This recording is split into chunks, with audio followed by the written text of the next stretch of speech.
আমি হলাম গিয়ে সুদীপ্ত, সুদীপ্ত রায় চৌধুরী। এসেছি কৌশিকী অমাবস্যা উপলক্ষে তারাপীঠে। জন চারেক 3 দিন বন্ধু মিলে। এর আগে যতবারই তারাপীঠ এসেছি একদিনও মহাশ্মশান ঘুরে দেখা হয়নি। তাই আমরা ঠিক করেছি আজ মহাশ্মশান না ঘুরে আর বাড়ি ফেরা হচ্ছে না। তাই আর বেশি সময় না নষ্ট করে আমি ওদের কাছে যাই শ্মশানে যাওয়ার জন্য বলতে। কি রে, রাত তো এবার বাড়ছে ধীরে ধীরে। শ্মশান ঘুরতে যাবি না? চল, বেশি রাত হলে তো শ্মশানের গেট বন্ধ হয়ে যেতে পারে। চল চল, তাড়াতাড়ি চল। আর এত রাতে শ্মশানে যাওয়াটা ঠিকও হবে না, তাই তাড়াতাড়ি গিয়ে তাড়াতাড়ি ফিরে আসবো। হ্যাঁ হ্যাঁ হ্যাঁ, ঠিকই বলেছিস, রাত সত্যি অনেকটাই হয়েছে। চল চল, তাড়াতাড়ি গিয়ে তাড়াতাড়ি ফিরে আসবো। আবার এত রাতে শ্মশানে যাওয়ার কি দরকার? জেনে শুনে মৃত্যুর পথে এগিয়ে দিচ্ছিস দেখছি আমাদেরকে তোরা। ছাড় ছাড়, যেতে হবে না। আরে তুই চুপ কর তো, ভিতুরাম একটা ছেলে হয়ে ভয় পাচ্ছে। শ্মশানে কিচ্ছু নেই বুঝলি, চল তো, দেরি হচ্ছে এবার। এই বললে আমরা 4 জন আস্তে আস্তে এগোতে থাকি শ্মশানে যাওয়ার জন্য।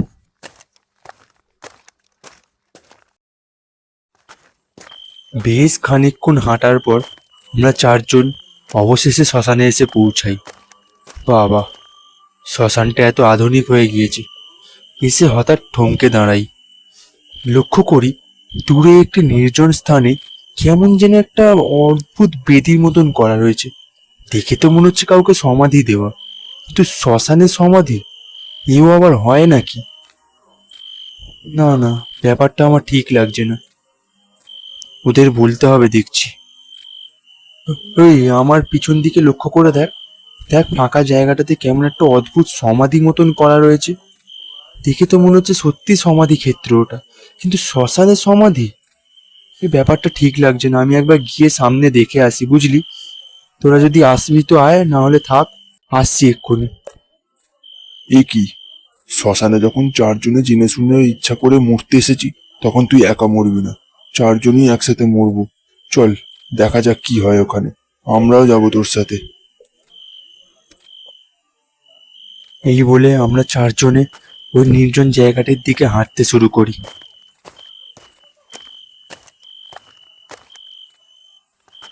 এরপর শেষমেশ আমরা 4 বন্ধু হাঁটতে হাঁটতে ওই নির্জন জায়গায় ওই বেদিটির সামনে চলে আসি, এবং এসে আমি ওদের বলি, তোরা একটু এখানে দাঁড়া বুঝলি, কোথাও যাস না। আমি ওখান থেকে একবার ঘুরে আসি, সামনে গিয়ে ভালো করে দেখে আসি জিনিসটা কি। এই বলে আমি ওদের দাঁড় করিয়ে রেখে ওখানে ওই বেদিটির সামনে হাঁটতে শুরু করি, এটা দেখার জন্য যে ওটা বেদি নাকি কোনো সমাধি ক্ষেত্র। সামনে গিয়ে ভালোভাবে দেখতে যাব যে এটা ঠিক কি জিনিস। ঠিক সেই মুহূর্তেই পিছন থেকে শুনতে পেলাম একটা তীব্র কণ্ঠধ্বনি। জয় তারা, জয় জয় তারা তারা। এই শব্দটি শোনার পরেই সাথে সাথে আমি পিছন দিকে ফিরে তাকাই, এবং পিছন ফিরতেই আমি দেখতে পাই একজন কালো পোশাক পরা তান্ত্রিক জ্বলন্ত চিতার পাশে মা তারা একটি বড় ছবির পূজা অর্চনা করছে এবং মনে মনে মন্ত্র জপ করছে। বুঝতো, ওখানে একজন তান্ত্রিক বসে আছে। না, ওই বেদির সংস্পর্শে যাওয়ার আগে বরঞ্চ ওনার থেকে জেনে নিয়ে এই বেদি সম্পর্কে কিছু কথা। এটা কিসের জন্য, কারো সমাধি ক্ষেত্র কিনা একমাত্র হয়তো উনিই বলতে পারবেন। হ্যাঁ যাই। এই কথা বলে আমি ওনার দিকে আস্তে আস্তে এগিয়ে যেতে থাকি।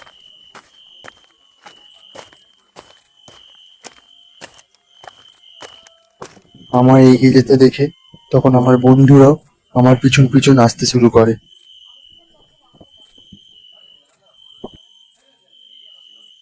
এরপর হাঁটতে হাঁটতে আমরা 4 জন ওনার কাছে এসে পৌঁছাই, এবং আসতেই আমি ওনাকে জিজ্ঞেস করি, আচ্ছা, ওখানে যে একটা সমাধি ক্ষেত্রের মতো করা আছে, ওটা কি সত্যি সত্যি সমাধি ক্ষেত্র নাকি কোনো বেদি?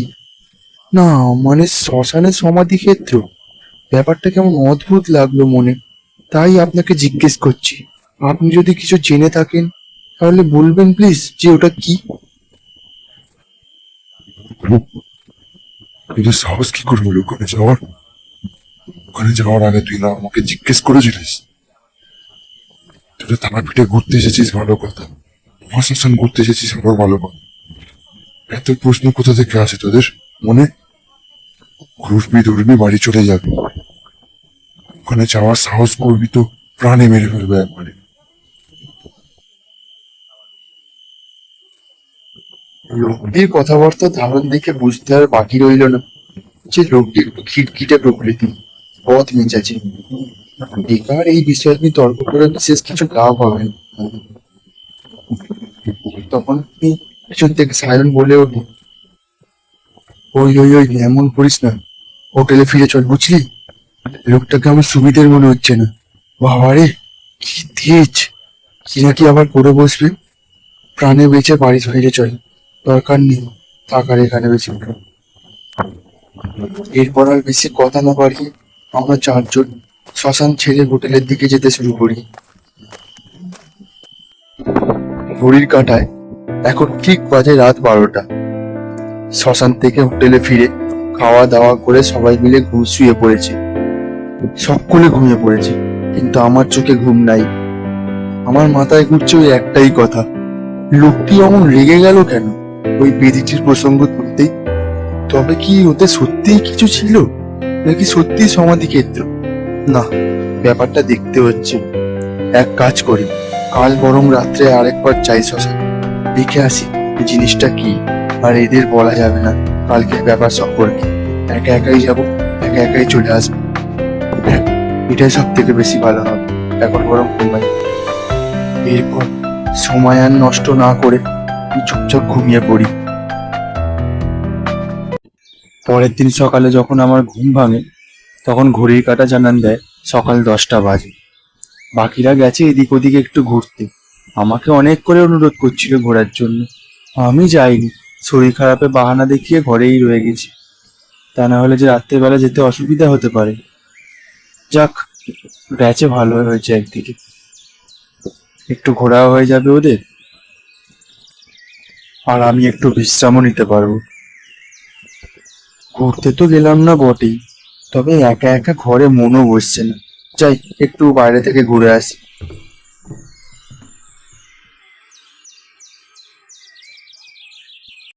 ঘড়ির কাঁটায় এখন বাজে দুপুর 2টো।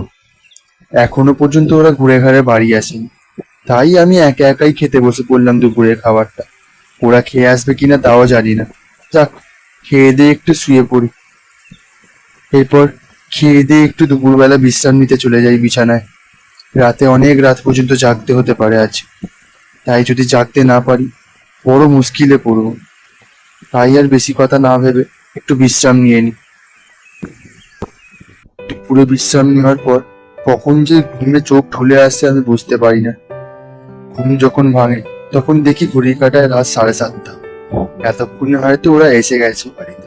আমি ঘুমোচ্ছে দেখে হয়তো আর ডাকেনি। যাই গিয়ে ওই ঘরে দেখে আসি ওরা এলো কিনা।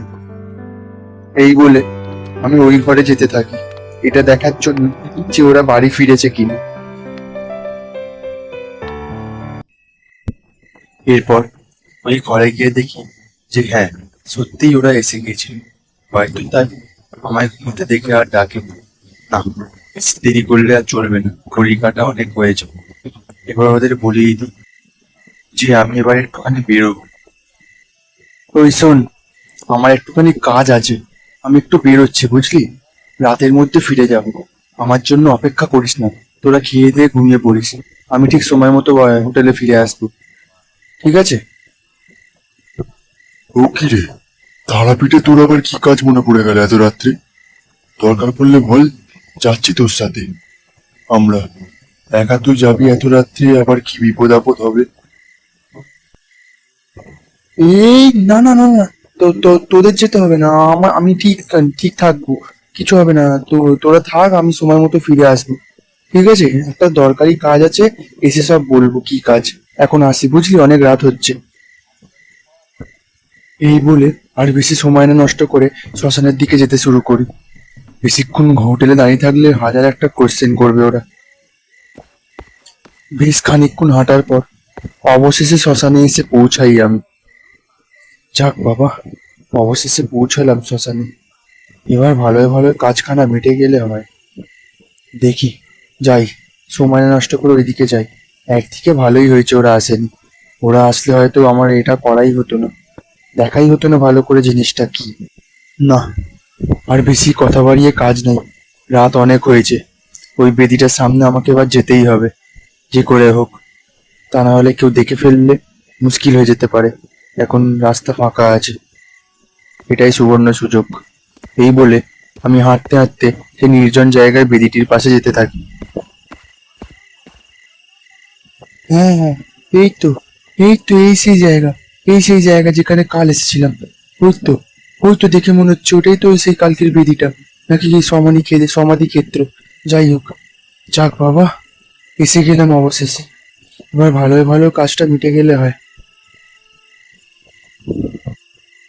এরপর পিছন ফিরে দেখি, এ কি, কাল যেখানে ওই তান্ত্রিকটি তন্ত্র সাধনা করছিল তারা মায়ের ছবির সামনে, আজ সে কোথায় গেল? তবে কি অন্য কোথাও গেল? যাক, সে গেছে গেছে, ভালোই হয়েছে। আমারই রাস্তা ফাঁকা হয়েছে। সে থাকলে হয়তো এটা আমার করাই হতো না। ভগবান যা করে মঙ্গলের জন্যই করে। জয় মা, দেখো মা গো তুমি। এরপর বেশি সময় নষ্ট না করে আমি ওই বেদিটির সামনে যেতে থাকি, এটা দেখার জন্য যে ওটা ঠিক বেদি নাকি অন্য কিছু। বেদিটির সামনে পৌঁছাতেই আমি ভালো করে পর্যবেক্ষণ করতে থাকি বেদিটিকে। কিন্তু এমন সময় হাত দিতে যাব, ঠিক সেই সময় ঘটলো এক অলৌকিক ঘটনা। না, এ কোনো বেদি নয়, এ এক এক নরকঙ্কাল। আর ঘোর বেরোনো, গর্তওয়ালা চোখ কালো হয়ে ঠিকরে বেরিয়ে আসছে আমার দিকে। আমি অবাক, এ কি কাণ্ড! এও কি হতে পারে? কোনো বেদি কি নিমেষের মধ্যে কঙ্কালে পরিণত হতে পারে? মুহূর্তের মধ্যে সে কঙ্কালটি দাঁড়িয়ে পড়ে আমার চোখের সামনে। এ কি, এ কি, কে তুমি? কে তুমি? কি চাই এখানে তোমার? কি চাই?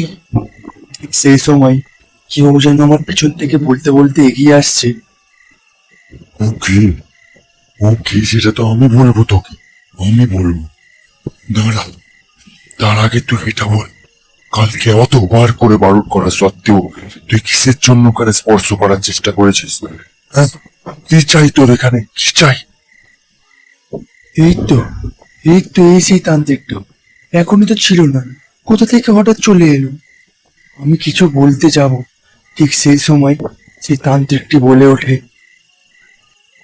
ওকে, ও হলো আমার ছেলে, আর এই বেদিটি হলো একটি সমাধি ক্ষেত্র, আর কারোর নয়, আমার ছেলের সমাধি এটা। ওই, মেরে ফেলে কে, মেরে ফেল, শেষ করে দে।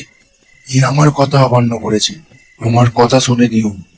মেরে ফেল, প্রাণে মেরে ফেল একবারে, বাঁচিয়ে রাখবি না, শেষ করে দে ওকে, শেষ করে দে একবারে। সেই মুহূর্তেই আমি লক্ষ্য করি যে কঙ্কালটি ধীরে ধীরে আমার দিকে এগিয়ে আসছে। আমি আর দাঁড়াতে পারি না, ভয়ে আমি পিছু হাঁটতে শুরু করি সেই রাস্তা ধরে। এরপর কি হবে আমি জানি না, আদেও আমি বেঁচে ফিরতে পারবো তো? পিছু হাঁটতে হাঁটতে আমি মা তারার গর্ভগৃহে এসে পৌঁছাই। গর্ভগৃহে পৌঁছাতেই আমি মা তারার কাছে হাত জোর করে প্রার্থনা করতে শুরু করি। মাগো, মা তারা, রক্ষে করো তুমি আমায় মা, রক্ষে করো। ও যে আমায় মেরে ফেলবে মাগো, বাঁচিয়ে নাও এবারের মতো। আর এমন ভুল কখনো করবো না মা, রক্ষে করো তুমি। জয় মা, জয় মা মাগো। সেই সময় দেখি সে কঙ্কালটি পিছু নিতে নিতে গর্ভগৃহে চলে এসেছে। এবার কি করবো জানি না। মা, মা ও এসে গেছে মা, এবার আমায় মেরে ফেলবে মাগো। বাঁচাও তুমি, এবারের মতো বাঁচিয়ে নাও আমায় মা, বাঁচাও। ঠিক এমন সময় ঘটলো এক অবিশ্বাস্য ঘটনা। এমনটা হয় নাকি? নিজের চোখকে বিশ্বাস করতে পারছি না। দেখলাম নাট মন্দির পুরো অন্ধকার, কালো অন্ধকারে ধেয়ে এসেছে। সমস্ত লাইট নিভে গেছে নাট মন্দিরে, এবং সেখান থেকে আমি লক্ষ্য করি মা তারার বিগ্রহ থেকে এক জ্যোতির্ময় রশ্মি নির্গত হচ্ছে। এই সহ্য করার মতন নয়, দেখার মতন নয়, অবিশ্বাস্যকর ঘটনা। সেই জ্যোতির্ময় রশ্মি বজ্র বিদ্যুৎ রূপে সেই কঙ্কালটির শরীরে পড়তে শুরু করে, এবং জ্বলন্ত বিদ্যুৎ পড়ার ফলে সেই কঙ্কালটি সারা শরীরে আগুন ধরে যায়। যন্ত্রণায় বেদনায় ছটফট করতে করতে এক সময় এসে সেই কঙ্কালটি হাওয়ার সাথে যেন কোথায় অদৃশ্য হয়ে যায়, আর তার কোথাও খোঁজ পাওয়া যায় না। এরপর মুহূর্তেই মা তারার গর্ভগৃহের সমস্ত আলো আবার পুনরায় ফিরে আসে। মা তারার কাছে আমি করজোড়ে হাত জোর করে ক্ষমা চাইতে থাকি। মা গো, অসংখ্য অসংখ্য ধন্যবাদ মা, আমায় তুমি রক্ষা করলে আজ। তুমি না থাকলে জানি না আমার কি অবস্থা হতো। জয় মা তারা, জয় মা। এরপর হোটেলে ফিরে আসি। ফিরে এসে ওরা আমায় জিজ্ঞেস করায়, আমি ওদের সমস্ত ঘটনা শুরু থেকে খুলে বলি। যেমনটা বলেছিলাম ফিরে এসে সব বলবো, ঠিক তাই করি। এবং মনে মনে ঠিক করে নি যে না, যে জিনিসে কেউ যদি হাত দিতে বারণ করে, স্পর্শ করতে বারণ করে, এমনকি দেখতে পর্যন্ত বারণ করে, সে জিনিসের ধারের কাছে আর কোনোদিন ঘেঁষবো না। সর্বদা তো মা থাকবেন না আমায় রক্ষা করার মতো। দোষটা আমারই ছিল হয়তো।